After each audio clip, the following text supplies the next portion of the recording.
आज हम स्टार्ट करने वाले हैं हमारा चैप्टर इलेक्ट्रोस्टैटिक्स। ये 12th के लिए सबसे पहला चैप्टर है और अगर 12th बोर्ड्स, नीट या जेई इन तीनों एग्जाम के पॉइंट ऑफ व्यू से अगर हम देखें बेटा, तो इस चैप्टर का इम्पोर्टेंस बहुत ज्यादा है। इसका वेटेज अच्छा खासा है तीनों एग्जाम में, चाहे आपका 12th का बोर्ड्स हो, चाहे आपका नीट हो, चाहे आपका जेई हो। ठीक। और ये क्योंकि ये 12th का पहला चैप्टर है तो आप इस चैप्टर को इसलिए भी ध्यान से पढ़िएगा क्योंकि इस चैप्टर से लिंक्ड आने वाले चैप्टर्स बहुत सारे होंगे। समझ में आई ना बात है? ठीक। तो इलेक्ट्रोस्टैटिक्स की हम यहां पे शुरुआत करते हैं। इलेक्ट्रोस्टैटिक्स। ठीक। पहले तो इस शब्द का अर्थ समझते हैं। इलेक्ट्रो शब्द का मतलब होता है चार्ज, और स्टैटिक्स या सिंपली स्टैटिक शब्द का अगर हम बोले तो स्टैटिक शब्द का मतलब है सिंपली रेस्ट। तो यानी कि इलेक्ट्रोस्टैटिक शब्द का मतलब हो जाएगा कि यानी कि अगर हम फिजिक्स में पढ़ रहे हैं इलेक्ट्रोस्टैटिक, तो बेसिकली हम क्या कर रहे हैं? Study of charges at rest. ठीक। अब एक चीज ध्यान से समझना, इस 12th के चैप्टर्स को इस तरीके से डिवाइड किया गया है। कैसे? आने वाले समय में आप जानोगे धीरे धीरे कि 12th के चैप्टर्स को बहुत ही खूबसूरती से सीक्वेंस दिया गया है। कैसे? कि जब कभी भी बेटा चार्ज रेस्ट में होगा, जो कि अभी हम इस चैप्टर में पढ़ेंगे, तो हमें पढ़ना होगा इलेक्ट्रिक फील्ड के बारे में। जैसे आपको याद है, मैंने आपको ग्रेविटेशन में समझाया था कि कोई भी एक पार्टिकल या बॉडी लाके रख दो तो वो अपने आसपास मैग्नेटिक फील्ड क्रिएट कर देता है, और उसके लिए क्या रिस्पॉन्सिबल होती है प्रॉपर्टी? उसकी मास। इसी तरीके से जब कभी भी किसी बॉडी को आप लाकर रख दो और उसके आसपास, वो अपने आसपास इलेक्ट्रिक फील्ड क्रिएट कर दे by the virtue of its charge. ठीक, क्लियर है ना बात? तो जब कभी भी चार्ज रेस्ट पर होगा तो वो अपने आसपास क्या प्रोड्यूस करेगा बेटा? Electric field. चार्ज अगर बेटा कांस्टेंट वेलोसिटी से मूव करना चालू कर दे तो वो अपने आसपास प्रोड्यूस करने लगेगा बेटा इलेक्ट्रिक फील्ड। तो करेगा ही करेगा, साथ साथ में आसपास प्रोड्यूस करने लगेगा मैग्नेटिक फील्ड। आसपास क्या प्रोड्यूस करने लगेगा? Magnetic field. ठीक। तो जब इलेक्ट्रोस्टैटिक्स को हम खत्म करेंगे तो करंट इलेक्ट्रिसिटी आएगा, उसमें भी चार्जेस के मोशन के बारे में ही पढ़ेंगे बेसिकली हम। उसके तुरंत खत्म होने के बाद हम इस चैप्टर को ध्यान से पढ़ेंगे, मैग्नेटिक फील्ड। तो यानी कि चार्ज रेस्ट पे होगा तो सिर्फ क्या प्रोड्यूस करेगा? Electric field. चार्ज अगर कांस्टेंट वेलोसिटी से मूव करेगा तो क्या क्या प्रोड्यूस करेगा? इलेक्ट्रिक फील्ड और मैग्नेटिक फील्ड दोनों। और चार्ज अगर एक्सेलरेटेड होगा बेटा, एक्सेलरेटेड, तो आगे जाके हम देखने लगेंगे कि वो प्रोड्यूस करने लगेगा इलेक्ट्रोमैग्नेटिक वेव। ठीक। अभी सिर्फ नाम जानने की आवश्यकता है। ठीक है, ये ब्रीफ आपको सिर्फ इंट्रो दे रहा हूं मैं यहाँ पे, क्या होते हैं उसके बारे में जैसे जैसे चैप्टर्स आएंगे वैसे वैसे आप जानते जाओ। ठीक। तो कहानी कुछ इस तरीके से है।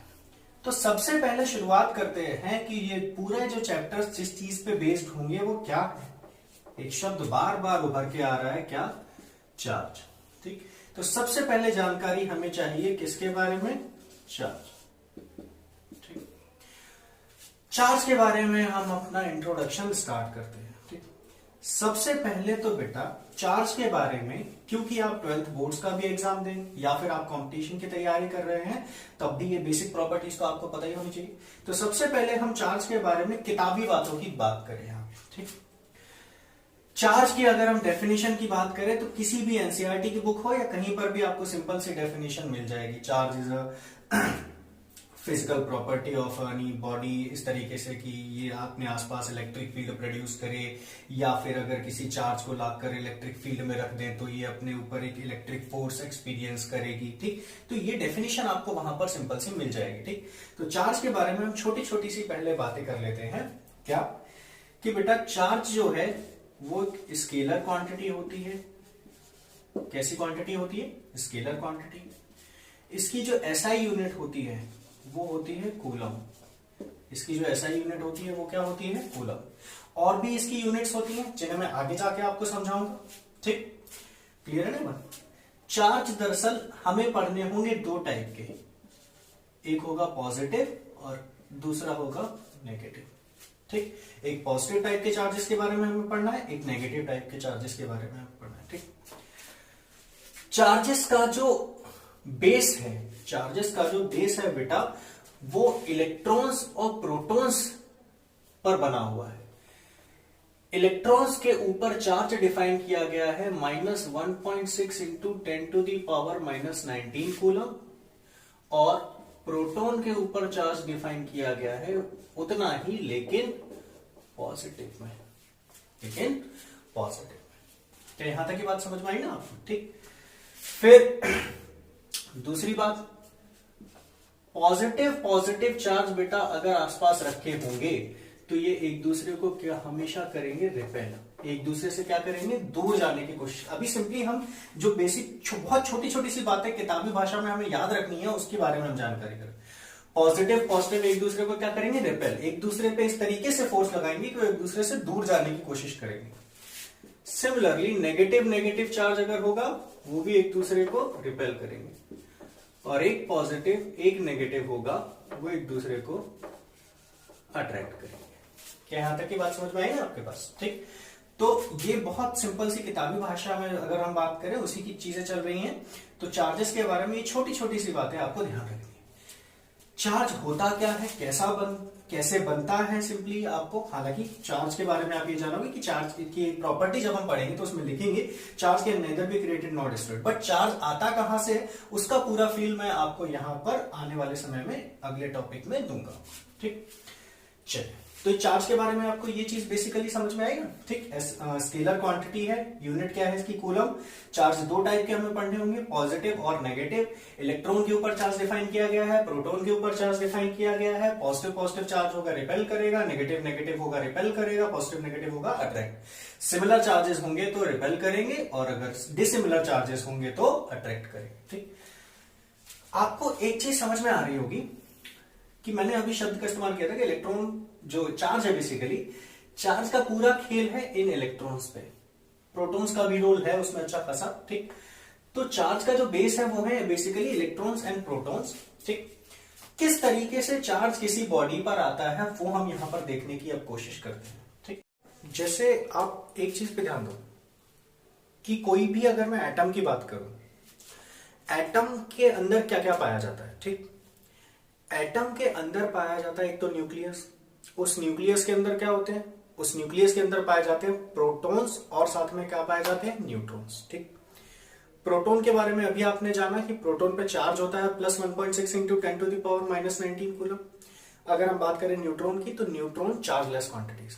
ठीक, दूसरी बात, हम अगर न्यूक्लियस के बाहर जाएं तो न्यूक्लियस के बाहर क्या पाए जाते हैं? इलेक्ट्रॉन्स। ये इलेक्ट्रॉन्स लगातार उस न्यूक्लियस के अराउंड चक्कर लगाते रहते हैं, रिवॉल्व करते रहते हैं। अब होता क्या है बेटा, आप 12th के आखिरी चैप्टर में जानोगे कि प्रोटॉन्स और न्यूट्रॉन्स को एक दूसरे से बांध कर रखती है एक फोर्स जिसे हम बोलते हैं स्ट्रॉन्ग न्यूक्लियर फोर्स। ये न्यूक्लियर फोर्स सिर्फ और सिर्फ न्यूक्लियस के अंदर लगती है, इसका इलेक्ट्रॉन्स से कोई भी लेना देना नहीं होता है। ये सिर्फ लगती है न्यूक्लियस के अंदर, और न्यूक्लियस के अंदर क्या पाए जाते हैं? प्रोटॉन्स और न्यूट्रॉन्स। तो ये स्ट्रॉन्ग न्यूक्लियर फोर्स रिस्पॉन्सिबल होती है प्रोटॉन्स और न्यूट्रॉन्स को बांध के रखने के लिए। ठीक, बाहर जो आराम से रिवॉल्व करते हैं वो है इलेक्ट्रॉन्स। ठीक, तो किसी भी बॉडी में अगर हमें बेटा चार्ज क्रिएट करना है, क्या क्रिएट करना है? चार्ज। तो एटम में जितने प्रोटॉन है उतने ही क्या है बेटा? इलेक्ट्रॉन। 10 प्रोटॉन है तो 10 ही इलेक्ट्रॉन है। 10 प्रोटॉन का जो चार्ज होगा वो 10 इलेक्ट्रॉन के चार्ज को न्यूट्रलाइज कर देगा, क्योंकि इलेक्ट्रॉन का चार्ज माइनस में होता है, प्रोटॉन का चार्ज प्लस में होता है और बराबर होता है। ठीक, तो हमें अगर किसी भी एटम को चार्ज करना है तो सिर्फ एक ही तरीका है, क्या? कि या तो उस एटम में से इलेक्ट्रॉन निकाल लो, या फिर उस एटम में इलेक्ट्रॉन डाल दो। इलेक्ट्रॉन निकाल दोगे तो चार्ज हो जाएगा वो एटम, इलेक्ट्रॉन डाल दोगे तो चार्ज हो जाएगा एटम। कैसे होगा वो अभी देखोगे। ठीक, प्रोटॉन का कोई भी एक्सचेंज नहीं होता है, क्योंकि प्रोटॉन कहां पाया जाता है? न्यूक्लियस में। क्यों नहीं उसको बाहर निकाल सकते वो अभी हमने जाना। यहां तक की बात समझ में आई ना? तो चार्ज बेसिकली किसी भी एटम को किस तरीके से किया जाता है वो अभी समझना यहां पे। ठीक, कैसे? जैसे मान लो ये एक एटम है, इसमें 100 इलेक्ट्रॉन है और 100 प्रोटॉन है। ई माइनस इलेक्ट्रॉन को डिनोट कर रहा है, ई प्लस प्रोटॉन। इसमें से आपने क्या किया, 10 इलेक्ट्रॉन रिमूव कर दिए। 10 इलेक्ट्रॉन जब रिमूव कर दिए तो इस एटम में क्या पाए जाएंगे, अब सिर्फ 90 इलेक्ट्रॉन और 100 प्रोटॉन। इस एटम में क्या है, 90 इलेक्ट्रॉन और 100 प्रोटॉन। ठीक है, तो ध्यान से देखो, जब इसमें 100 इलेक्ट्रॉन और 100 प्रोटॉन थे, तो इस एटम में जितना चार्ज इलेक्ट्रॉन की वजह से था उतना ही चार्ज प्रोटॉन की वजह से था। इलेक्ट्रॉन पे चार्ज था नेगेटिव में, प्रोटॉन पे चार्ज था पॉजिटिव में, तो इलेक्ट्रॉन का चार्ज और प्रोटॉन का चार्ज एक दूसरे को न्यूट्रलाइज कर देगा। तो एटम पे नेट चार्ज कितना हो जाएगा, 0। एटम के अंदर चार्ज 0 नहीं है, फिर से एटम के अंदर नेट चार्ज 0, एटम पर नेट चार्ज 0। अब इसमें से आपने अगर 10 इलेक्ट्रॉन रिमूव कर दिए बेटा, तो 10 इलेक्ट्रॉन रिमूव करने की वजह से इस एटम में 10 प्रोटॉन ज्यादा है। 10 क्या ज्यादा है, प्रोटॉन, क्योंकि प्रोटॉन कितने हैं, 100, और इलेक्ट्रॉन कितने हैं, 90। तो अब होगा क्या कि 90 प्रोटॉन का चार्ज 90 इलेक्ट्रॉन के चार्ज को न्यूट्रलाइज कर देगा। लेकिन एक्सिस में क्या है, 10 प्रोटॉन है एक्सिस में। अब एक प्रोटॉन का चार्ज होता है plus 1.6 into 10 to the power -19। ठीक, तो इस एटम के अंदर 10 प्रोटॉन ज्यादा होने की वजह से, क्योंकि उन 10 प्रोटॉन को न्यूट्रलाइज करने के लिए इलेक्ट्रॉन्स नहीं है अब, तो इस एटम पे नेट चार्ज आ जाएगा, और कितना आ जाएगा, 10 प्रोटॉन के चार्ज के बराबर। एक प्रोटॉन का चार्ज इतना, 10 से मल्टीप्लाई कर दो तो सिंपली इतना चार्ज है। ठीक, कितना चार्ज हो जाएगा सिंपली यहां पे, plus 1.6 into 10 to the power -18 coulomb. ठीक, तो हमने क्या किया, इलेक्ट्रॉन को निकाल दिया, तो यहां पे हमने देखा कि एटम पे चार्ज आ गया। क्यों आ गया, क्योंकि उतनी प्रोटॉन्स ज्यादा हो गए। क्लियर है ना। तो क्वेश्चन उठता है, सर इलेक्ट्रॉन को निकाला है तो इलेक्ट्रॉन को डाल भी तो सकते हैं, तब भी चार्ज आ जाएगा। बिल्कुल हो जाएगा। अगर इसी एटम में से मान लो 10 इलेक्ट्रॉन को ऐड कर दिया जाता, तो 100 इलेक्ट्रॉन की बजाय इस एटम में कितने इलेक्ट्रॉन हो जाते, 110। प्रोटॉन उतने कितने, 100 प्रोटॉन। अब इस एटम को ध्यान से देखो, जो कि पहले इलेक्ट्रिकली न्यूट्रल था, इलेक्ट्रॉन और प्रोटॉन की संख्या सेम होने की वजह से अब वो इलेक्ट्रिकली न्यूट्रल नहीं रहेगा, क्योंकि उसमें इलेक्ट्रॉन की संख्या प्रोटॉन से ज्यादा है। कितने से, 10 से। कितने से, 10 से। तो इस एटम पे चार्ज आ जाएगा, कितना आ जाएगा, 10 इलेक्ट्रॉन के चार्ज के बराबर। एक इलेक्ट्रॉन का चार्ज कितना होता है, इतना, तो 10 इलेक्ट्रॉन का चार्ज कितना हो जाएगा, 10 से मल्टीप्लाई कर दो, चार्ज आ जाएगा। क्लियर है ना यहाँ तक बात। ठीक, तो किसी भी एटम को बेटा आप किस तरीके से चार्ज कर सकते हैं, या तो उसमें से इलेक्ट्रॉन निकाल लो या फिर उसमें इलेक्ट्रॉन डाल दो। इस तरीके से बेटा उस एटम में चार्ज आ सकता है। अब इलेक्ट्रॉन कैसे निकाले जा सकते हैं, कैसे सिंपली डाले जा सकते हैं, वो हम आगे जाके पढ़ेंगे चार्जिंग मेथड्स में। ठीक, उससे पहले हमें इलेक्ट्रिक चार्ज के बारे में जो छोटी छोटी सी प्रॉपर्टीज उसकी देखनी है, वो हम शुरुआत करते हैं। तो हम नेक्स्ट, ये चीज समझ में आई ना, तो अब हम आगे देखते हैं प्रॉपर्टीज ऑफ इलेक्ट्रिक चार्ज। सबसे पहली प्रॉपर्टी सिंपली हम यहां पे जान लेते हैं कि charge is conserved. Charge is conserved. Charge is conserved का सिंपल सा मतलब है क्या, अगर हम यहां पे बोले कि एक प्रॉपर्टी चार्ज की या चार्ज के बारे में आपने एक चीज सुनी होगी, या अभी सुन लो, कि charge can neither be created not destroyed, हाँ, it can be transferred from one body to another body. जैसे आपने डेफिनेशन पढ़ी होगी एनर्जी की, कि energy can neither be created not destroyed, से पढ़ा होगा ना 11th में। सेम डेफिनेशन चार्ज के लिए। क्लियर है ना चीज। तो चार्ज इज कंजर्व, इस प्रॉपर्टी का मतलब क्या है, आप ये चीज समझना। इस प्रॉपर्टी चार्ज इज कंजर्व, इस लाइन का मतलब क्या है, ये समझना। देखो, मैंने बोला कि ये एक बाउंड्री है, मान लो कि ये पूरा यूनिवर्स है। इस यूनिवर्स में सिर्फ 3 बॉडीज एग्जिस्ट कर रही हैं। कौन कौन सी, ए, बी और सी। ए, बी और सी। क्लियर है ना। इस ए बॉडी में चार्ज है 10 कूलम, इस बी बॉडी में चार्ज है 5 कूलम, और इस सी बॉडी में चार्ज है -5 कूलम। अच्छा, एक चीज बताना, ए बॉडी पे चार्ज 10 कूलम कैसे आया होगा, इलेक्ट्रॉन डालने की वजह से, इलेक्ट्रॉन को निकालने की वजह से। ए बॉडी पे चार्ज कैसा है, पॉजिटिव है ना। पॉजिटिव कब आया होगा, जब इलेक्ट्रॉन को निकाला होगा। इलेक्ट्रॉन को निकाला होगा तो प्रोटॉन की संख्या ज्यादा होगी, इसीलिए चार्ज कैसा आया होगा, पॉजिटिव।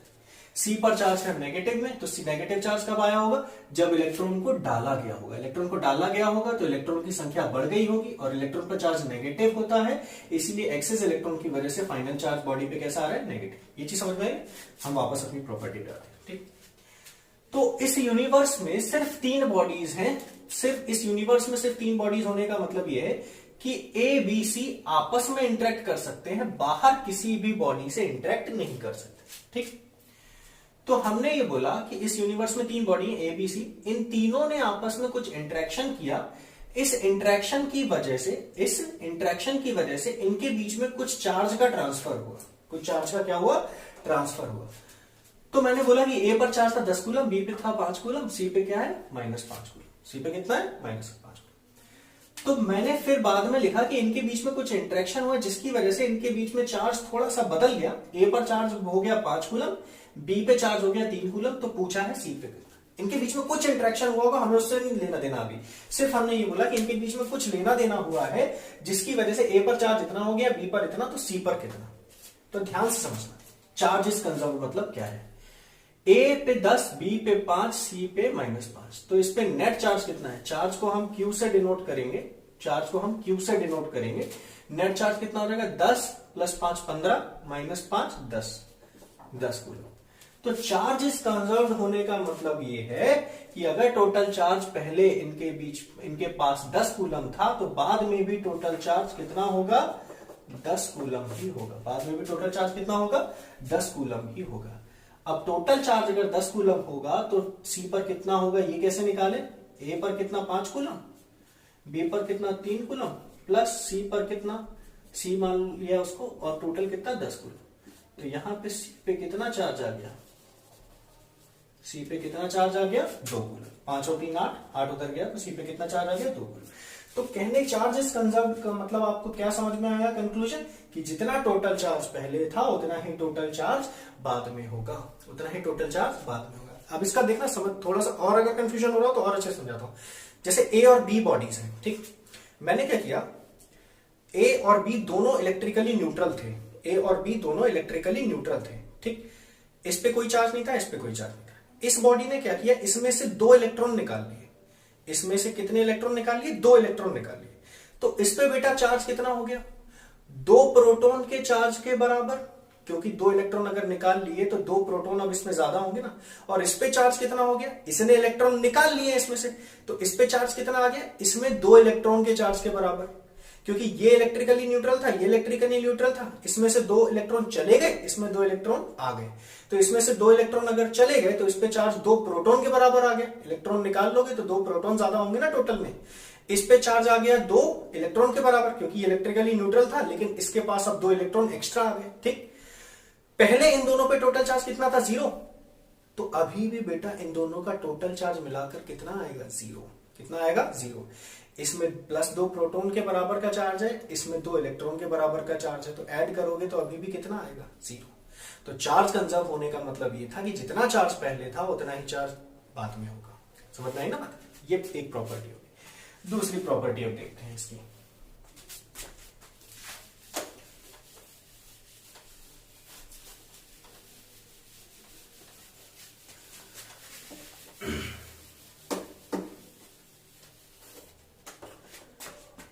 दूसरी प्रॉपर्टी है सिंपली चार्ज इज क्वांटाइज्ड। ठीक। चार्ज इज क्वांटाइज्ड शब्द का क्या, लाइन का क्या मतलब है ये समझना। जैसे मान लो ये एटम था हमारा, 100 इसमें इलेक्ट्रॉन थे और 100 इसमें प्रोटॉन थे। 100 इसमें इलेक्ट्रॉन थे और 100 इसमें प्रोटॉन थे, ठीक। अब इसको अगर आपको चार्ज करना है तो क्या करना है? या तो इसमें इलेक्ट्रॉन निकाल लो इसमें से, या फिर इसमें इलेक्ट्रॉन डाल दो, ठीक। अब बेटा इसको चार्ज करने के लिए मैं क्या कर सकता हूं? मैं मान रहा हूं कि मैं इसमें से इलेक्ट्रॉन निकाल रहा हूं, डाल नहीं रहा हूं, मैं इसमें से इलेक्ट्रॉन निकाल रहा हूं। इसमें से मान लो मैं क्या कर सकता हूं? 1 इलेक्ट्रॉन निकाल सकता हूं। कितना इलेक्ट्रॉन निकाल सकता हूं? 1। या फिर 2 इलेक्ट्रॉन निकाल सकता हूं, ठीक। या फिर 3 इलेक्ट्रॉन निकाल सकता हूं, या फिर मान लो 100 के 100 इलेक्ट्रॉन निकाल सकता हूं। 100 के 100 इलेक्ट्रॉन निकाल सकता हूं यहां, ठीक। तो ध्यान से देखो, अगर मैं 1 इलेक्ट्रॉन निकालता हूं, अगर मैं इसमें से 1 इलेक्ट्रॉन निकालता हूं, तो 1 इलेक्ट्रॉन निकालने की वजह से, 1 इलेक्ट्रॉन निकालने की वजह से चार्ज कितना आ जाएगा इस बॉडी पे? 1 प्रोटॉन के चार्ज के बराबर, 1 प्रोटॉन के चार्ज के बराबर। समझ में आई ना बात? 1 प्रोटॉन के चार्ज के बराबर। क्लियर? ठीक। अगर मान लो 3 इलेक्ट्रॉन निकाल लिए, 3 इलेक्ट्रॉन निकालिए, तो चार्ज इस पर कितना आ जाएगा? 3 प्रोटॉन के चार्ज के बराबर, 3 प्रोटॉन के चार्ज के बराबर। समझ में आ रहा है ना, 3 प्रोटॉन के चार्ज के बराबर क्यों आ रहा है? इसमें से 3 इलेक्ट्रॉन निकाल लोगे तो इस पूरी बॉडी में से 3 इलेक्ट्रॉन एक्सेस में होंगे as compare to the number of electrons. ठीक, इसीलिए 3 प्रोटॉन के चार्ज के बराबर चार्ज आ रहा है। ठीक, अगर मान लो 100 इलेक्ट्रॉन निकाल लिए, 100 इलेक्ट्रॉन निकाल लिए तो 100 इलेक्ट्रॉन से क्या हो जाएगा? 100 इलेक्ट्रॉन से ये हो जाएगा कि इस पे चार्ज आ जाएगा 100 प्रोटॉन के बराबर, 100 प्रोटॉन के बराबर। क्लियर है ना? ठीक, यहां तक की बात आपको समझ में आ रही? अगर मान लो उल्टा करते, उल्टा मतलब एक इलेक्ट्रॉन डाल देते, एक इलेक्ट्रॉन डाल देते, तो एक इलेक्ट्रॉन जब डाल देते इसमें निकालने की बजाय, तो इतना ही चार्ज आता, बस माइनस में आ जाता। ये अभी तो सब किस में आ रहा है? प्लस में, क्योंकि आप इलेक्ट्रॉन निकाल रहे हो। आप 3 इलेक्ट्रॉन डाल देते, तो 3 इलेक्ट्रॉन डाल देते तो इतना ही चार्ज आता, लेकिन माइनस में। 100 इलेक्ट्रॉन डाल देते तो इतना ही चार्ज आता, लेकिन माइनस में। क्या यहां तक की बात समझ में आई? अब एक चीज समझो, आप इसमें से, इस बॉडी में से ऐसा नहीं कर सकते कि आप इसमें से बेटा आधा इलेक्ट्रॉन निकाल लो, हाफ इलेक्ट्रॉन निकाल लो, या ऐसा कर लो 1.7 इलेक्ट्रॉन निकाल लो, या 1.7 इलेक्ट्रॉन डाल दो, या आप 1.2 इलेक्ट्रॉन निकाल लो, या 1.2 इलेक्ट्रॉन डाल दो। इलेक्ट्रॉन एलिमेंट्री पार्टिकल्स होते हैं, इलेक्ट्रॉन एलिमेंट्री पार्टिकल्स होते हैं। इस बॉडी में से आप इलेक्ट्रॉन कैसे निकाल सकते हो? 1 निकाल सकते हो, 2 निकाल सकते हो, 3 निकाल सकते हो। ऐसे नहीं बोल सकते कि इसमें से 5.5 इलेक्ट्रॉन निकाल लिए। समझ में आई ना बात? तो ध्यान से देखो यहां पे कि जब भी इलेक्ट्रॉन के निकालने या डालने की वजह से जो चार्ज आ रहा है वो इलेक्ट्रॉन या प्रोटॉन के चार्ज के मल्टीपल्स में आ रहा है। जब एक इलेक्ट्रॉन निकाला तो ये प्रोटॉन का चार्ज है, तो इसमें अगर मैं चार्ज बोलूं इतना आ गया, तो इसमें मैं 1 का मल्टीप्लाई कर दूं सिंपली, तो मैं बोलूंगा कि जब इसमें से एक इलेक्ट्रॉन निकाल लिया तो इस पे चार्ज कितना आ गया? 1 प्रोटॉन के चार्ज के बराबर। जब इसमें से 3 इलेक्ट्रॉन निकाल लिया तो इस पे चार्ज कितना हो गया? 3 इंटू 1 प्रोटॉन का चार्ज। जब इसमें से 100 इलेक्ट्रॉन निकाल लिए तो इस पे चार्ज कितना आ गया? 100 इंटू 1 प्रोटॉन का चार्ज। क्या यहां तक की बात समझ में आ रही? यानी कि कभी भी किसी भी बॉडी पर चार्ज जो होगा वो इसी तरीके से आएगा कि वो या तो इलेक्ट्रॉन या प्रोटॉन, या तो इलेक्ट्रॉन या प्रोटॉन के चार्ज के इंटीग्रल मल्टीपल के फॉर्म में होगा। इंटीग्रल मल्टीपल का फॉर्म का मतलब समझ रहे हो कि एक प्रोटॉन का चार्ज इंटू सम इंटीजर, या एक इलेक्ट्रॉन का चार्ज इंटू सम इंटीजर। ऐसा अगर मान लो ऐसा होता पॉसिबल कि सिंपली यहां पे हम बोले कि हमने 1.7 इलेक्ट्रॉन निकाल लिया तो उस पे चार्ज कितना आ जाता? प्लस 1.7 इंटू एक प्रोटॉन का चार्ज। क्या बात है आपको यहां तक समझ में आ रही? तो चार्ज इज क्वांटाइज का मतलब ये है कि किसी भी बॉडी पे जो चार्ज आएगा वो बेटा इलेक्ट्रॉन या प्रोटॉन के चार्ज के इंटीजर मल्टीपल के टर्म्स में यहां पर आएगा, where n is integer, where n is integer। ठीक, तो यानी कि कभी भी किसी भी बॉडी पे अगर चार्ज निकालोगे, जैसे एग्जांपल के तौर पे मैंने बोला कि 25 इलेक्ट्रॉन रिमूव्ड, ये चलो एडिड कर लेते हैं, added to an electrically neutral atom, find charge on it. इस पे चार्ज बताओ कितना आ जाएगा। ठीक, तो चार्ज कितना आ जाएगा? सबसे पहले तो आप मुझे सिर्फ इतना बताओ, पॉजिटिव चार्ज आएगा कि नेगेटिव? इलेक्ट्रॉन को अगर ऐड करेंगे, न्यूट्रल था वो पहले से, न्यूट्रल था, जितना इलेक्ट्रॉन थे उतने ही प्रोटॉन थे। एक्सेस में क्या डाल दिया आपने? इलेक्ट्रॉन डाल दिया, और इलेक्ट्रॉन पे चार्ज कैसा होता है? नेगेटिव, तो इस पे चार्ज कैसा आ जाएगा? नेगेटिव। और कितना आएगा? 25 डाले है ना, तो एक इलेक्ट्रॉन का charge -1.6 into 10 to the power -19 coulomb. तो कितने इलेक्ट्रॉन डाल दिए? 25। तो चार्ज कितना हो गया? 25 इंटू एक इलेक्ट्रॉन का चार्ज। तो सिंपली अगर हम चार्जेस क्वांटाइज का मतलब बोले तो चार्जेस क्वांटाइज का मतलब ये होगा कि किसी भी बॉडी पे हमेशा जो चार्ज एग्जिस्ट करेगा वो तो या तो इलेक्ट्रॉन या प्रोटॉन के चार्ज के इंटीजर मल्टीपल के फॉर्म में एग्जिस्ट करेगा। इंटीजर का मतलब समझते हो ना, 1 2 3 4 5 6 इस तरह। ऐसा कभी नहीं होगा कि चार्ज जो आया वो 5.5 इंटू इलेक्ट्रॉन का चार्ज, 5.3 इंटू प्रोटॉन का चार्ज, ऐसा कभी नहीं होगा। क्लियर है ना? ठीक, चलो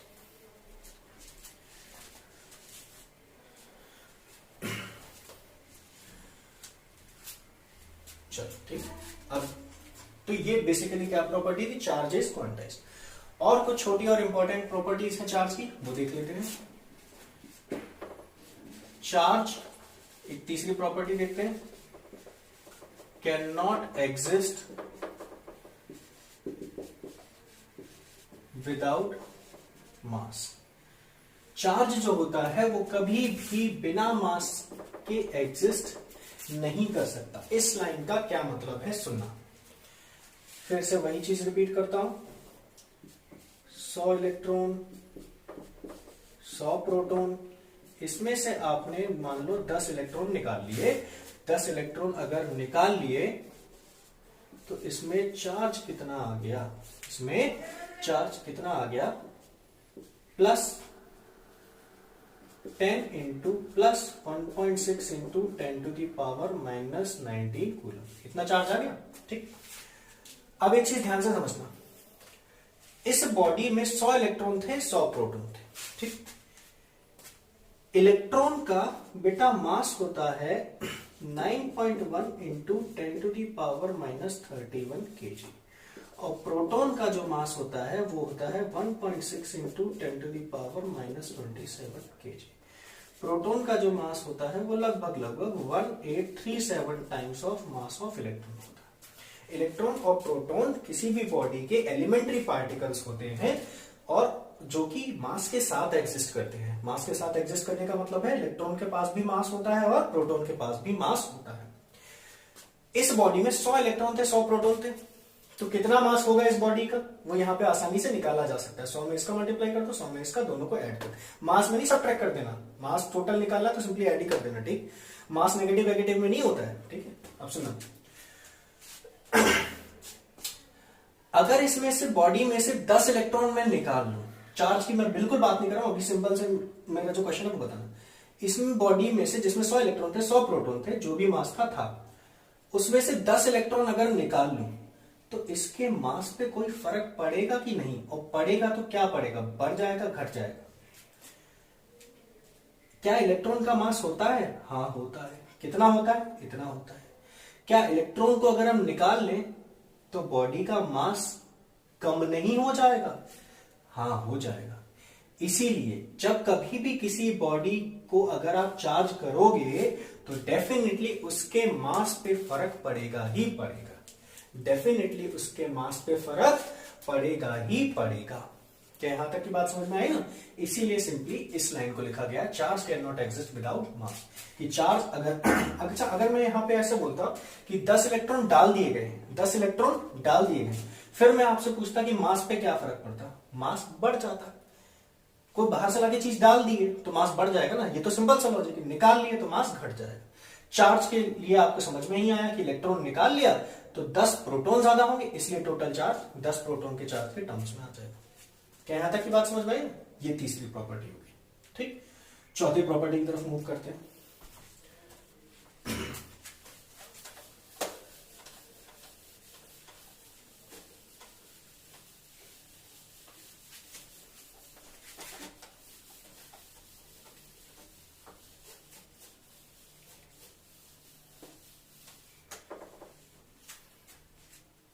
चलो देखो,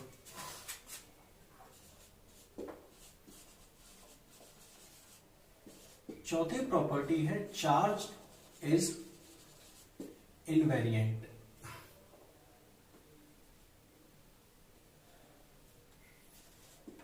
विथ वेलोसिटी। चार्ज वेलोसिटी के साथ कभी भी बदलता नहीं है। ये प्रॉपर्टी क्यों पढ़ रहे हैं हम? सुना, आप एक इक्वेशन देखोगे,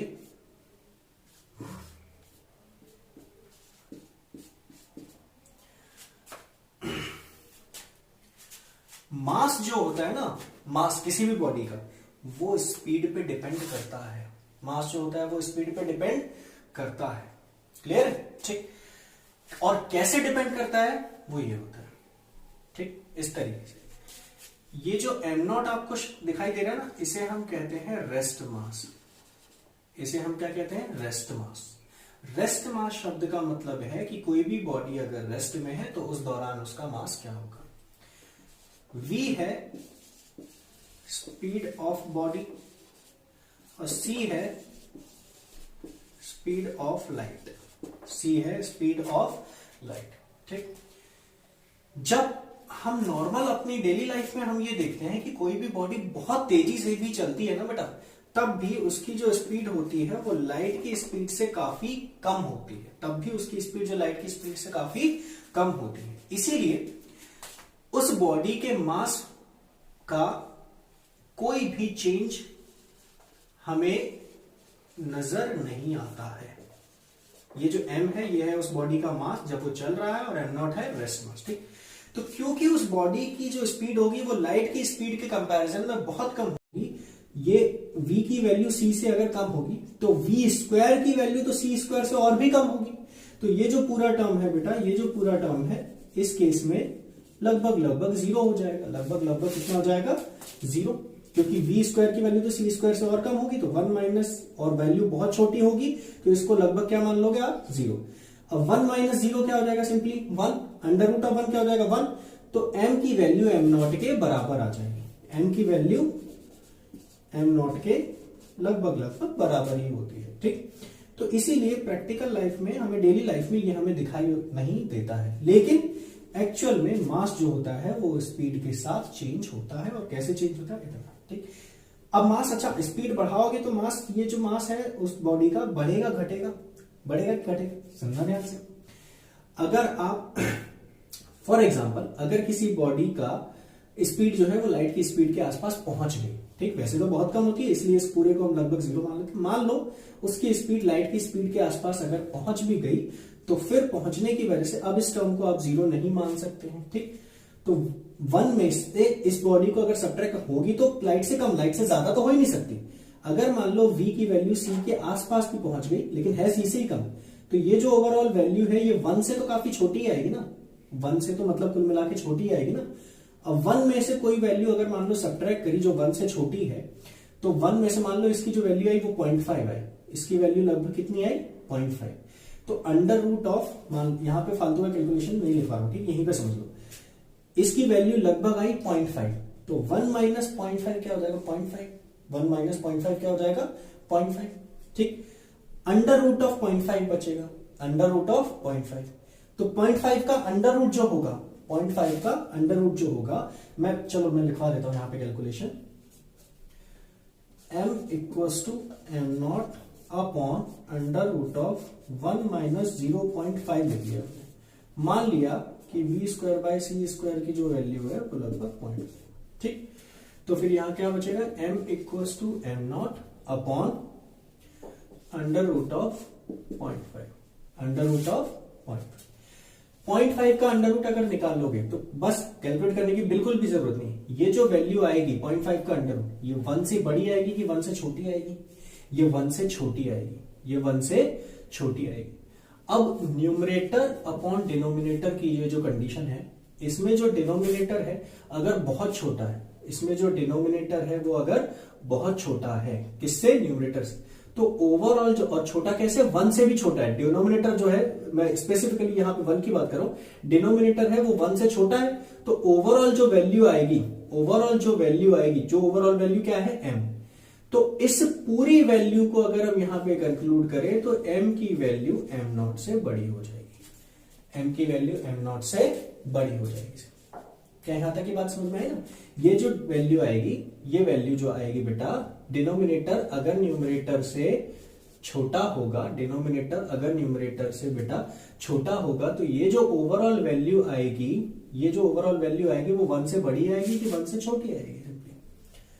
आपको बात समझ में आ रही है ना जो मैं बोल रहा हूं यहां पे? ठीक, तो यहां पे सिंपली जो मास है वो m0 से बड़ा आएगा। m0 मतलब रेस्ट मास। तो उस बॉडी का जो मास है, देयरफॉर मास विल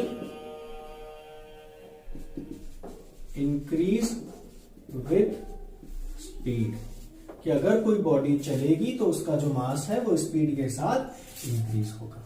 ठीक है, ठीक, तो ये तो मास की बात होगी। चार्ज के साथ ऐसा कुछ भी नहीं है। चार्ज जो है, चाहे वो तेजी से चले बॉडी या धीमे चले, चार्ज का वेलोसिटी से कोई भी लेना देना नहीं है। चार्ज का वेलोसिटी से कोई भी लेना देना नहीं है। क्लियर है ना बात? इसीलिए चौथी प्रॉपर्टी सिंपली क्या होगी? Charge is invariant with velocity. ठीक, कई कई बार आप एक शब्द और देखोगे, किसी भी बॉडी के लिए इस्तेमाल किया जाता है ये term specific charge. Specific charge, ठीक। स्पेसिफिक चार्ज का मतलब होता है चार्ज अपॉन मास का रेशियो। चार्ज अपॉन मास का रेशियो। अगर कहीं लिखा है कि specific charge of a body, तो इसका मतलब ये है उस बॉडी के चार्ज अपॉन मास का रेशियो दिया हुआ है, ठीक। अब अगर मान लो कभी कभार ये क्वेश्चन आया कि with increase in velocity specific charge of a body क्या इंक्रीजेस, डिक्रीजेस, तीसरा या रिमेन्स कांस्टेंट। मैंने बोला कि स्पेसिफिक चार्ज का मतलब समझ में है, उस बॉडी का अगर बोला स्पेसिफिक चार्ज दिया है मतलब उसके चार्ज अपॉन मास, चार्ज और मास का रेशियो दिया है, ठीक। अब एग्जांपल मैंने यहां पे आपको नीचे पूछा है कि अगर किसी बॉडी की वेलोसिटी इंक्रीज होती है तो उसके स्पेसिफिक चार्ज का क्या होगा, ठीक। स्पेसिफिक चार्ज क्या है बेटा, चार्ज अपॉन मास।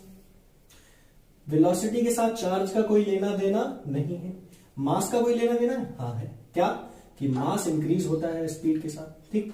तो अब जैसे जैसे उसकी वेलोसिटी या स्पीड बढ़ेगी उसका मास बढ़ेगा, उसका मास बढ़ेगा। अब अगर मास बढ़ेगा, डिनोमिनेटर बढ़ेगा, तो ओवरऑल वैल्यू घटेगी, यानी कि स्पेसिफिक चार्ज घटेगा। यहां तक की बात आपको समझ में आई ना।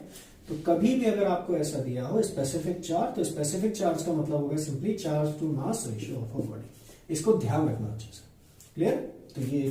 तो ये प्रॉपर्टी आपको समझ में आई, charge is invariant with velocity, clear. चलो चार्ज के बारे में एक फाइनल छोटी सी बात और कर लेते हैं।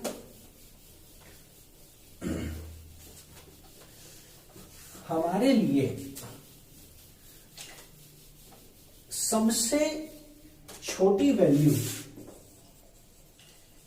स्मॉलेस्ट वैल्यू ऑफ चार्ज कितनी होगी, आप जरा सोचो। चार्ज की सबसे छोटी वैल्यू कितनी होगी, जरा सोचो। देखो चार्ज की यूनिट क्या है, 1 कूलम। चार्ज की यूनिट क्या है, 1 कूलम। क्या अभी तक आपने इस दौरान 1 कूलम से छोटा चार्ज देखा क्या? इस पूरे लेक्चर के दौरान आपने 1 कूलम से छोटा चार्ज देखा क्या? हाँ देखा। किसका? इलेक्ट्रॉन का। एक इलेक्ट्रॉन का जो चार्ज था वो था simply -1.6 into 10 to the power -19 coulomb. -1.6 into 10 to the power -19 coulomb. इसी तरीके से एक प्रोटॉन का चार्ज था +1.6 into 10 to the power -19 coulomb. ठीक। स्मॉलेस्ट वैल्यू ऑफ चार्ज अगर कभी भी आए तो स्मॉलेस्ट वैल्यू ऑफ चार्ज कितनी हो जाएगी? 1.6 into 10 to the power -19 coulomb. Smallest value magnitude अगर पूछा है सिंपली तो कितनी हो जाएगी? 1.6 into 10 to the power -19 coulomb. तो इस क्वेश्चन मार्क की जगह आंसर क्या हो जाएगा? Simply 1.6 into 10 to the power -19 coulomb. Electron का चार्ज माइनस में, उतना प्रोटॉन का चार्ज पॉजिटिव में, लेकिन मैग्नीट्यूड तो दोनों का बराबर है ना। तो हमारे लिए smallest value of charge 1 coulomb नहीं होगा। स्मॉलेस्ट वैल्यू ऑफ चार्ज कितना होगा? 1.6 into 10 to the power -19 coulomb. ठीक, क्या यहां तक की बात आपको समझ में आई ना? क्लियर है ना ये बात? ठीक। अच्छा, कई बार दरअसल क्वार्क्स शब्द और अगर आप सुनोगे, हालांकि आप बहुत मुश्किल है कि आप इन चीजों के बारे में पढ़ो। क्वार्क्स भी होते हैं ना, क्वार्क्स भी एलिमेंट्री पार्टिकल्स होते हैं। ठीक। इन क्वार्क्स की वजह से इलेक्ट्रॉन्स, इन क्वार्क्स की वजह से बेसिकली बेटा प्रोटॉन सिंपली बनते हैं। क्लियर? प्रोटॉन्स या इलेक्ट्रॉन्स। क्वार्क्स जब एक दूसरे से कंबाइन होते हैं ना, तब ये दोनों कंबाइन होकर इलेक्ट्रॉन्स या प्रोटॉन्स को बनाते हैं सिंपली। ठीक। क्वार्क्स को 2 पार्ट में सिंपली डिवाइड किया जाता है। एक होता है अप क्वार्क, एक होता है डाउन क्वार्क। अप क्वार्क को सिंपली हम बोल देते हैं पॉजिटिव में, और डाउन क्वार्क को हम सिंपली बोल देते हैं नेगेटिव। अगर मैं एक प्रोटॉन की बात करूं तो एक प्रोटॉन बेटा सिंपली एक जो प्रोटॉन होता है वो 2 अप क्वार्क्स और एक डाउन क्वार्क से मिलकर बना हुआ होता है। ठीक। 2 अप अप क्वार्क का जो चार्ज होता है वो होता है +2/3 यहां पे, और जो एक डाउन क्वार्क है, डाउन क्वार्क का चार्ज होता है -1/3, ठीक, -1/3। तो ध्यान से देखो, ये सिंपली कितना हो जाएगा 4/3e -1/3, तो ये कितना हो जाएगा 3/3e, यानी कि e से, और e की वैल्यू कितनी है 1.6 × 10⁻⁻19, ठीक। तो दरअसल क्वार्क्स भी एलिमेंट्री पार्टिकल्स होते हैं, इनका जो चार्ज होता है वो इलेक्ट्रॉन और प्रोटॉन के चार्ज से भी छोटा होता है, लेकिन फिर भी हम smallest value of charge electron या प्रोटॉन के ही चार्ज को लेते हैं। वो इसलिए लेते हैं क्योंकि क्वार्क्स कभी भी इंडिविजुअली नहीं बनते हैं। अगर क्वार्क इंडिविजुअली बनता, ठीक, अब क्वार्क का चार्ज मैंने कितना बोला +2/3e, और डाउन क्वार्क का चार्ज मैंने कितना लिया -1/3। तो ध्यान से देखो, अगर एक सिंपल अप क्वार्क होता तो चार्ज कितना होता 2/3 टाइम्स ऑफ e, इलेक्ट्रॉन या प्रोटॉन के चार्ज से छोटी वैल्यू आती ना। अगर सिंपली एक डाउन क्वार्क इंडिविजुअली एग्जिस्ट करता तो उसका चार्ज कितना होता -1/3e, इलेक्ट्रॉन के चार्ज से छोटा ही आएगा ना, ये समझ में आएगा। लेकिन क्योंकि ये इंडिविजुअली एग्जिस्ट ही नहीं करते हैं, ये दरअसल मिलकर हेड्रॉन्स बनाते हैं। हेड्रॉन्स के भी सबसे स्टेबल पार्टिकल्स अगर हम बोले तो वो होते हैं प्रोटॉन्स और न्यूट्रॉन्स, ठीक। आपको उसके बारे में बिल्कुल भी जानने की जरूरत नहीं, ये एक्स्ट्रा इन्फॉर्मेशन जो मैं आपको दे रहा हूं, ठीक। तो हमें बस इससे यहाँ पे ये ध्यान रखना है कि स्मॉलेस्ट वैल्यू ऑफ चार्ज जो हमारे लिए होगी वो होगी 1.6 × 10⁻⁻19 कूलम। क्या यहां तक की बात समझ में है ना? तो ये बेटा डिटेल्ड डिस्कशन था हमारा चार्ज के बारे में, ठीक, कि चार्ज का मतलब क्या है, चार्ज की क्या क्या प्रॉपर्टीज हैं, चार्ज कैसे लाया जाता है सिंपली। तो ये डिटेल सारी बातें थी चार्ज के बारे में। अब हम शुरुआत करते हैं चार्जिंग मेथड्स की। किसकी बात करेंगे अब हम? चार्जिंग मेथड्स की। चार्जिंग मेथड्स का मतलब है कि सर हमने बोला कि 10 इलेक्ट्रॉन निकाल लिए तो चार्ज कैसा आ गया पॉजिटिव में, 10 इलेक्ट्रॉन डाल दिए तो चार्ज कैसा आ गया नेगेटिव। ये इलेक्ट्रॉन निकाल लिए या डाल दिए कैसे किया जाता है, कैसे बॉडी पे चार्ज प्रोड्यूस किया जाता है, वो हम यहां पर सीखने वाले हैं, ठीक है। चलिए शुरुआत करते हैं।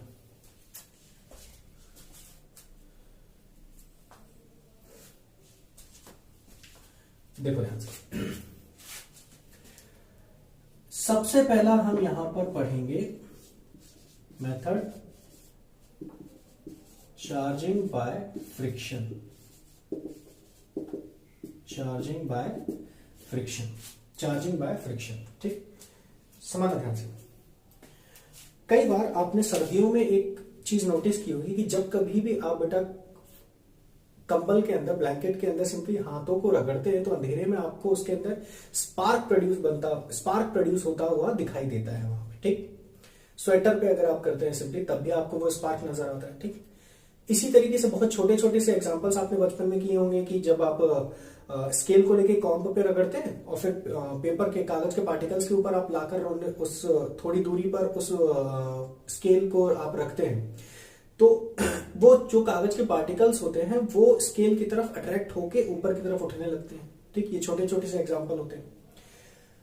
और तो होता क्या है सिंपली, दरअसल चार्ज जो है वो चार्ज किसकी वजह से होता है, इलेक्ट्रॉन के जाने की वजह से, इलेक्ट्रॉन के आने की वजह से। अब हुआ क्या, कई बार ये एग्जांपल लिए गए कि ग्लास की रॉड को जब सिल्क के कपड़े से रब किया गया, ये ग्लास की रॉड है, मान लो ये सिल्क का कपड़ा है और ऐसे रब किया गया, ठीक है। फिर ग्लास की रॉड को किसी पार्टिकल्स के पास, छोटे छोटे से पार्टिकल्स के पास लाया गया, मान लो जैसे पेपर के पार्टिकल्स है मान लो, तो देखा कि ग्लास की रॉड के पास कुछ चिपकने लगे, ठीक। तो होता क्या है कि जब आपने ग्लास की रॉड और सिल्क के कपड़े को रब किया तो बेटा ग्लास के जो एटम्स हैं उनके अंदर भी इलेक्ट्रॉन्स हैं, ठीक। सिल्क के कपड़े के अंदर जो एटम्स हैं उसके अंदर भी इलेक्ट्रॉन्स हैं। क्लियर है ना ये बात, ठीक। अब हुआ क्या कि जब हम रब करते हैं बेटा, तो रब करने के दौरान इस ग्लास की रॉड और इस सिल्क के कपड़े के बीच में इलेक्ट्रॉन्स का ट्रांसफर हो जाता है। क्या हो जाता है, इलेक्ट्रॉन्स का ट्रांसफर हो जाता है। क्लियर।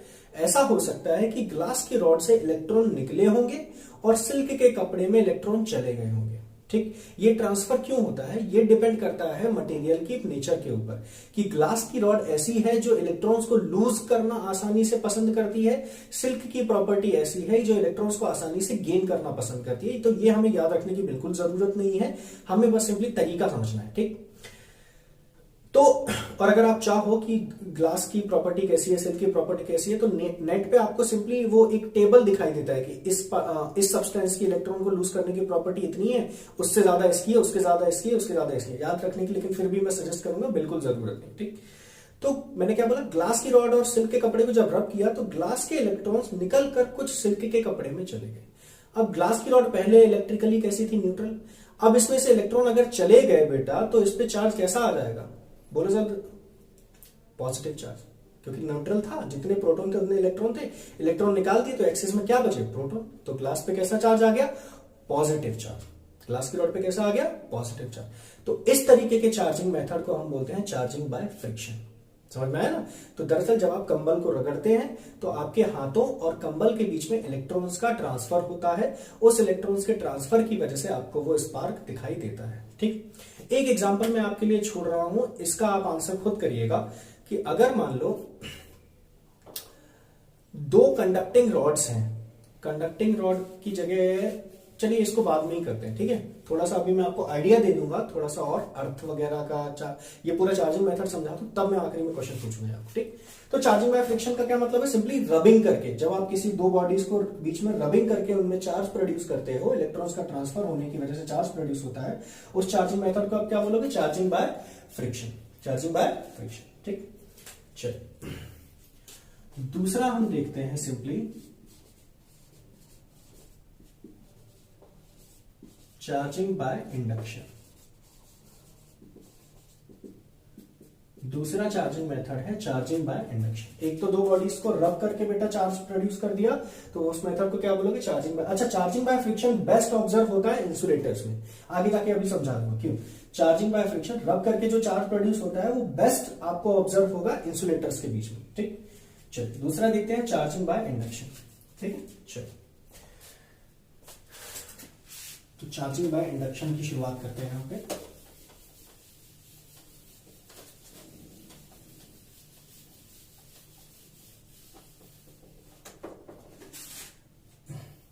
क्या मेथड था दूसरा हमारा,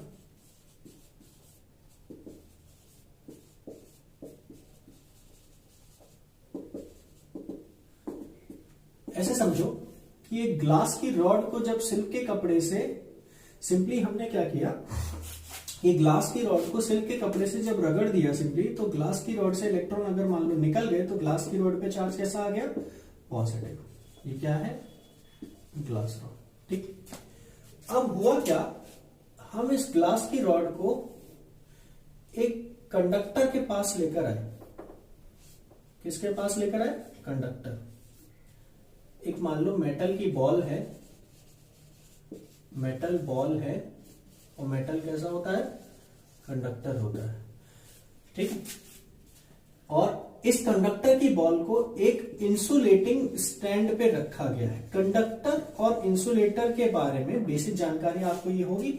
इंसुलेटर वो होते हैं जो इलेक्ट्रॉन्स के ट्रांसफर को अलाउ नहीं करते हैं, कंडक्टर्स वो होते हैं जो इलेक्ट्रॉन्स के ट्रांसफर को आसानी से अलाउ करते हैं। साथ साथ कंडक्टर्स में काफी सारे फ्री इलेक्ट्रॉन्स पाए जाते हैं, काफी सारे फ्री इलेक्ट्रॉन्स पाए जाते हैं। ठीक, अब हुआ क्या कि ग्लास की रॉड को जब आप इस कंडक्टर के पास में लाए, ठीक, तो कंडक्टर के अंदर बेटा क्या था, कंडक्टर के अंदर थे बेटा वही चीजें थी जो हर एटम के भी अंदर पाई जाती हैं, इलेक्ट्रॉन्स और प्रोटॉन्स। कंडक्टर के अंदर जो इलेक्ट्रॉन्स होते हैं वो फ्री टू मूव होते हैं, मतलब वो एक जगह से दूसरी जगह आसानी से मूव कर सकते हैं। ठीक, स्टार्टिंग में हमने बोला था पॉजिटिव चार्ज और नेगेटिव चार्ज एक दूसरे को अट्रैक्ट करेगा। अब इलेक्ट्रॉन का चार्ज कैसा होता है, नेगेटिव। उन्हें देखा कि ग्लास की रॉड आई है जिसपे चार्ज कैसा है, पॉजिटिव, तो वो तुरंत इस तरफ इकट्ठा होना चालू कर देंगे, इस तरफ इकट्ठा होना चालू कर देंगे। ठीक, तो यानी कि जितने भी इलेक्ट्रॉन्स थे वो अट्रैक्शन की वजह से पॉजिटिव नेगेटिव को अट्रैक्ट करता है, इसलिए इलेक्ट्रॉन्स इधर इकट्ठा चालू होने लगे।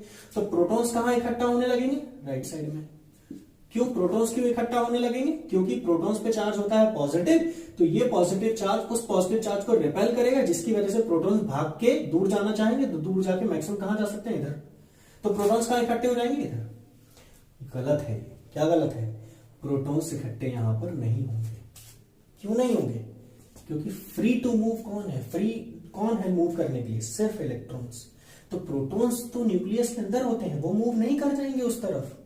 दरअसल यहां पर पॉजिटिव साइन दिखाने का सिंपल सा मतलब ये है कि यहां पर जो इलेक्ट्रॉन्स थे वो भी बेटा इधर आ गए, वो भी इधर आ गए। फ्री इलेक्ट्रॉन्स जो इस पूरी सरफेस में ही थे, तो ज्यादा से ज्यादा इलेक्ट्रॉन्स इस तरफ इकट्ठे हो गए। यहां पर भी जो फ्री इलेक्ट्रॉन्स थे वो भी इधर ही आने की कोशिश की और वो इधर आ गए। तो जब इलेक्ट्रॉन यहां पर आ गए तो यहां पे इलेक्ट्रॉन्स की कमी आ गई। अब इलेक्ट्रॉन्स की कमी को दर्शाने के लिए यहां पे हमने पॉजिटिव साइन दिखा दी, क्योंकि इलेक्ट्रॉन्स की कमी आ गई तो सिंपली पॉजिटिव चार्ज आ जाता है। जब भी इलेक्ट्रॉन्स की कमी आती है तो पॉजिटिव चार्ज आ जाता है। ये हमें समझ में आया? चलिए, तो बेटा ग्लास रॉड को जब हम पॉजिटिव चार्ज करके इस कंडक्टर के पास में लाए तो इसमें एक तरफ नेगेटिव चार्ज इकट्ठा हो गया, एक तरफ पॉजिटिव चार्ज इकट्ठा हो गया। ये चीज आपको समझ में आई ना? ठीक, पॉजिटिव चार्ज इकट्ठा हो गया। चलो, क्या ये मेटल बॉल चार्ज हो गई? चार्ज हो गई, एक तरफ नेगेटिव चार्ज और एक तरफ पॉजिटिव चार्ज इकट्ठा हो गया? नहीं, ये मेटल बॉल चार्ज नहीं है। इलेक्ट्रॉन है तो अभी भी मेटल बॉल के अंदर ही ना। मेटल बॉल के अंदर जितने इलेक्ट्रॉन्स पहले थे हैं तो अभी भी उतने। मेटल बॉल के अंदर जितने प्रोटॉन्स थे वो तो अभी भी उतने ही रहेंगे, वो तो खैर रहते भी हैं। तो नेट चार्ज अभी भी कितना है? 0। अभी मेटल बॉल चार्ज नहीं है। तो चार्ज करने के लिए क्या करते हैं? दूसरा स्टेप। ये पहला स्टेप था। दूसरे स्टेप में हमने क्या किया कि इस मेटल की बॉल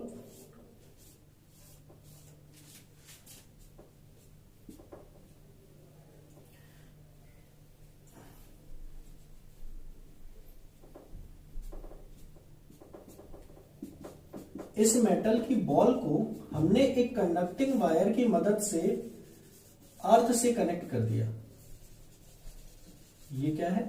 कंडक्टिंग वायर। इस कंडक्टिंग वायर की मदद से किससे कनेक्ट कर दिया? अर्थ से। क्लियर? वायर कैसा कंडक्टिंग? मतलब ये इलेक्ट्रॉन्स के फ्लो को आसानी से अलाउ करेगा। ठीक, अब जो अर्थ है ना बेटा, अर्थ एक ही समय पर as a sink and as a source of electrons act करती है। मतलब जरूरत पड़ने पर अर्थ इलेक्ट्रॉन्स को सप्लाई भी कर सकती है और जरूरत पड़ने पर अर्थ में इलेक्ट्रॉन्स काफी सारे जा भी सकते हैं। ठीक, तो अब ध्यान से देखो, अर्थ भी कैसी होती है? कंडक्टर ही होती है। अर्थ कैसी है? कंडक्टर। आपने देखा होगा ना, घरों में एक अर्थिंग वायर रहता है। अर्थिंग वायर रहता है ताकि जो एक्सेस चार्ज आए, वो लास्ट में उसके बारे में भी हम चर्चा करेंगे। एक्सेस चार्ज आ जाए जब घर में तो सिंपली क्या हो जाएगा? और उस वायर की मदद से जमीन में चला जाता है। ठीक, उसके बारे में हम डिटेल में अभी भी चर्चा करेंगे। ठीक, कंडक्टिंग वायर की मदद से अर्थ से इस मेटल बॉल को जोड़ दिया। अब अर्थ के अंदर मैंने बोला कि जरूरत पड़ने पे इलेक्ट्रॉन्स अर्थ दे भी सकती है, जरूरत पड़ने पे इलेक्ट्रॉन्स ले भी सकती है। अर्थ के अंदर काफी सारे फ्री इलेक्ट्रॉन्स थे, क्योंकि अर्थ भी कैसी होती है? कंडक्टर होती है। तो फ्री इलेक्ट्रॉन्स ने ये देखा कि यहां पर चार्ज कैसा इकट्ठा है? पॉजिटिव चार्ज इकट्ठा। पॉजिटिव होने का मतलब है कि यहां पे इलेक्ट्रॉन्स की वैकेंसी है। तो वो इलेक्ट्रॉन्स तुरंत यहां पर इलेक्ट्रॉन देखेंगे कि यहां पर पॉजिटिव चार्ज है और इलेक्ट्रॉन पे चार्ज कैसा होता है? नेगेटिव। तो वो इलेक्ट्रॉन तुरंत उन वैकेंसीज को फिलअप करने के लिए सिंपली पॉजिटिव चार्ज को देखकर वो इलेक्ट्रॉन पागलों की तरह अट्रैक्ट होकर इस तरफ जाने की कोशिश करेंगे, इस तरफ जाने की कोशिश करेंगे। ठीक, अब वो इलेक्ट्रॉन सिंपली ऊपर की तरफ जाने लगेंगे तो यहां से इलेक्ट्रॉन बेटा इधर आने लगेंगे, नीचे से इलेक्ट्रॉन इधर आने लगेंगे। तो यहां पर भी चार्ज बेटा सिंपली पॉजिटिव चार्ज और इलेक्ट्रॉन जब यहां पर आकर फिलअप कर देंगे, जैसे यहां पे मैंने 5 वैकेंसी दिखाई इलेक्ट्रॉन की, तो यहां पर से कितने इलेक्ट्रॉन आ गए? मान लो 5 इलेक्ट्रॉन आ गए। ठीक, तो उन इलेक्ट्रॉन ने इस पॉजिटिव चार्ज को क्या कर दिया? न्यूट्रलाइज कर दिया। इस पॉजिटिव चार्ज को क्या कर दिया? न्यूट्रलाइज। ठीक, तो आपको क्या दिखाई देगा फिर जब इलेक्ट्रॉन न्यूट्रलाइज कर देगा? तो आपको सिंपली क्या दिखाई देगा?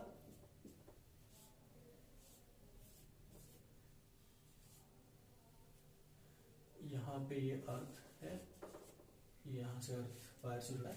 यहां पे आपको दिखाई देगा कि अब यहां पर कोई भी चार्ज इकट्ठा नहीं है, बस नेगेटिव चार्ज जो यहां पर इस ग्लास रॉड की वजह से अट्रैक्टेड है वही यहां पर लेफ्ट हैंड साइड में मेटल की बॉल पे दिखाई देता रहेगा लगातार। ठीक, एक्चुअल में बेटा अर्थ से इलेक्ट्रॉन कब तक यहां जाएंगे वो आप जब मैं आपको पोटेंशियल का कंसेप्ट समझाऊंगा तब आपको बात वो और ज्यादा अच्छे से समझ में आएगी। अभी तो चार्जिंग मेथड में बस मैं आपको जितना समझा रहा हूं उतना बस ध्यान से समझ लेना। ठीक, एक्चुअल आपको ये और न्यूमेरिकल भी आपको समझ, इस पे न्यूमेरिकल वैल्यूज भी आपको समझ में आने लगेंगी।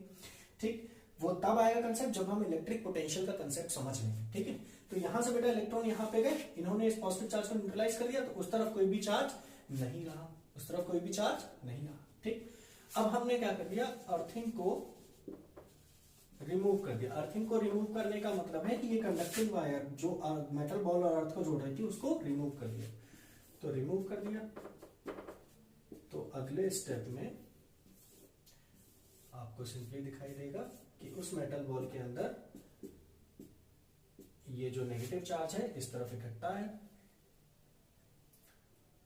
इस तरफ इकट्ठा है, यहां पर कोई चार्ज अब नहीं है। ये नेगेटिव चार्ज जो इस तरफ, इन नेगेटिव चार्ज को कौन बांध के रखा था? ग्लास रॉड का पॉजिटिव चार्ज। ठीक, नेगेटिव चार्ज इधर इकट्ठा बना रहे हैं। ठीक, अब ग्लास रॉड को सिंपली अब हमें क्या करना है? यहां पे इस मेटल बॉल के अंदर हमें क्या दिखाई दे रहा है? ये सिर्फ और सिर्फ इलेक्ट्रॉन्स की संख्या प्रोटॉन से ज्यादा हो चुकी है। यहां पर 5 इलेक्ट्रॉन की कमी थी, तो वो आके यहां पे इन 5 इलेक्ट्रॉन बाहर से आए और यहां पर चले गए। ठीक, यहां 5 इलेक्ट्रॉन की कमी थी। पहले मेटल बॉल कैसी थी? न्यूट्रल। यहां से जबरदस्ती या सिंपली जरूरत पड़ने पे 5 इलेक्ट्रॉन यहां पर आ गए, न्यूट्रल में 5 इलेक्ट्रॉन एक्स्ट्रा आ गए, न्यूट्रल में 5 इलेक्ट्रॉन एक्स्ट्रा आ गए। तो अगर इलेक्ट्रॉन एक्स्ट्रा आ जाते हैं या चले जाते हैं तो बॉडी कैसी हो जाती है? चार्ज। तो बॉडी कैसी हो जाती है? चार्ज। तो सिंपली अब आप क्या करोगे? नेक्स्ट स्टेप में इस रॉड को हटा दोगे, तो ये जो नेगेटिव चार्ज है एक दूसरे को रिपेल करने की वजह से, एक दूसरे को रिपेल करने की वजह से इस पूरे स्फीयर की बॉल पे सिंपली एक सरफेस पे डिस्ट्रीब्यूट हो जाएगा, सरफेस पे डिस्ट्रीब्यूट हो जाएगा। तो नेक्स्ट स्टेप में आप सिंपली क्या करोगे? ये तो आप ये वाला स्टेप समझ में आया, अर्थिंग रिमूव करके ये कंडीशन समझ में आ रही है। फिर नेक्स्ट स्टेप में क्या कर दोगे? उस रॉड को भी हटा दो सिंपली, रॉड इज रिमूव्ड। तो सिंपली नेगेटिव नेगेटिव क्योंकि एक दूसरे को रिपेल करेगा और रिपेल करने की वजह से वो एक दूसरे से दूर जाना चाहेंगे, तो दूर जाने के लिए वो मैक्सिमम कितना दूर जा सकते हैं? सरफेस पे। तो हर कोई इलेक्ट्रॉन अपने आप को दूर कर करके सरफेस की तरफ इकट्ठा होने की कोशिश कर देगा। क्या यहां तक की बात आपको समझ में आई ना? तो मेटल की बॉल जिस पर चार्ज पहले कितना था? 0, क्योंकि जितने इलेक्ट्रॉन थे उतने प्रोटॉन थे। अब एक्स्ट्रा नंबर ऑफ इलेक्ट्रॉन आ जाने की वजह से उस पर चार्ज कैसा आ गया? नेगेटिव। उस पर चार्ज कैसा आ गया? नेगेटिव। क्या यहां तक की बात आपको समझ में आई ना? ग्लास रॉड पॉजिटिव थी, ग्लास रॉड पॉजिटिव थी, इसलिए नेगेटिव चार्ज इस तरफ इकट्ठा हो गया, फाइनल चार्ज कैसा आ गया? यहाँ पे नेगेटिव। अगर यहां पर कोई नेगेटिव बॉडी लाते तो जस्ट उल्टा हो जाता। नेगेटिव बॉडी लाते तो यहां पर चार्ज इकट्ठा होता पॉजिटिव, यहां पर नेगेटिव इकट्ठा होता। फिर आप अर्थिंग से जोड़ते, तो मैंने क्या बोला? जरूरत पड़ने पर इलेक्ट्रॉन बेटा जा भी सकता है, अर्थ जो है वो इलेक्ट्रॉन को सप्लाई भी कर सकती है और सिंपली ले भी सकती है। तो इलेक्ट्रॉन्स जो होते हैं वो यहां पर इकट्ठे होते, इलेक्ट्रॉन्स यहां से अर्थ में चले जाते, इलेक्ट्रॉन्स यहां पे अर्थ में चले जाते। ठीक, क्यों जाते? क्योंकि ये कंसेप्ट आप आगे जाके फिर से मैं बोलूंगा कि आगे जाके समझोगे कि जो पॉजिटिव चार्ज होता है it moves from higher potential to lower potential, और नेगेटिव चार्ज होता है वो मूव करता है लोअर पोटेंशियल से हायर पोटेंशियल। ठीक है, तो उसके बारे में हमें जानने की जरूरत नहीं है। ठीक, तो ग्लास रॉड पॉजिटिव थी जिसकी वजह से मेटल बॉल पे चार्ज कैसा आ गया? नेगेटिव। तो इतना ध्यान रखना कि इंडक्शन के द्वारा अगर किसी बॉडी को चार्ज किया जाता है तो चार्ज करने वाली बॉडी के जस्ट अपोजिट नेचर का चार्ज आता है उस बॉडी पे जिसे चार्ज किया गया होगा। ठीक है, ये बात अच्छे से ध्यान रखना कि चार्ज करने वाली बॉडी से जस्ट अपोजिट नेचर का चार्ज आता है जिस बॉडी को आप चार्ज कर रहे हो। अपोजिट नेचर का मतलब अच्छा बुरा नहीं, इस पे पॉजिटिव तो इस पे कैसा? नेगेटिव। क्या बात यहां तक कि आपको क्लियरली समझ में आएगा? ठीक, तो इस प्रोसेस को आप क्या बोलोगे? Charging by induction. ठीक है, चलो लास्ट मेथड चार्जिंग का, इस मेथड को हम देख लेते हैं लास्ट, छोटा सा ये भी। अच्छा, एक चीज और कि किसी बॉडी को अगर इंडक्शन से चार्ज करना है तो वो सिर्फ और सिर्फ कंडक्टर्स में ही पॉसिबल है। कंडक्टर्स में ही फ्री इलेक्ट्रॉन्स होते हैं जो एक जगह से दूसरी जगह मूव कर सकते हैं। ठीक है, तो इंडक्शन से अगर किसी बॉडी को चार्ज करना है तो वो बॉडी मस्ट बी कैसी? कंडक्टिंग। चलिए, तो लास्ट ये अपन प्रोसेस देख लेते हैं चार्जिंग का, चार्जिंग बाय कंडक्शन। फिर ये चार्जिंग मेथड्स हमारे सिंपली खत्म हो जाएंगे। ठीक है, चलिए तो देखते हैं charging by conduction. Charging by conduction, देखो ध्यान से। जैसे मान लो यहां पर एक कंडक्टर था जिसको हमने किसी तरीके से मान लो चार्ज कर दिया। चार्जिंग बाय इंडक्शन तो देख ही चुके हो। ठीक है, चार्ज कर दिया। ठीक, और हमारे पास एक और कंडक्टर है जिसे हमको चार्ज करना है।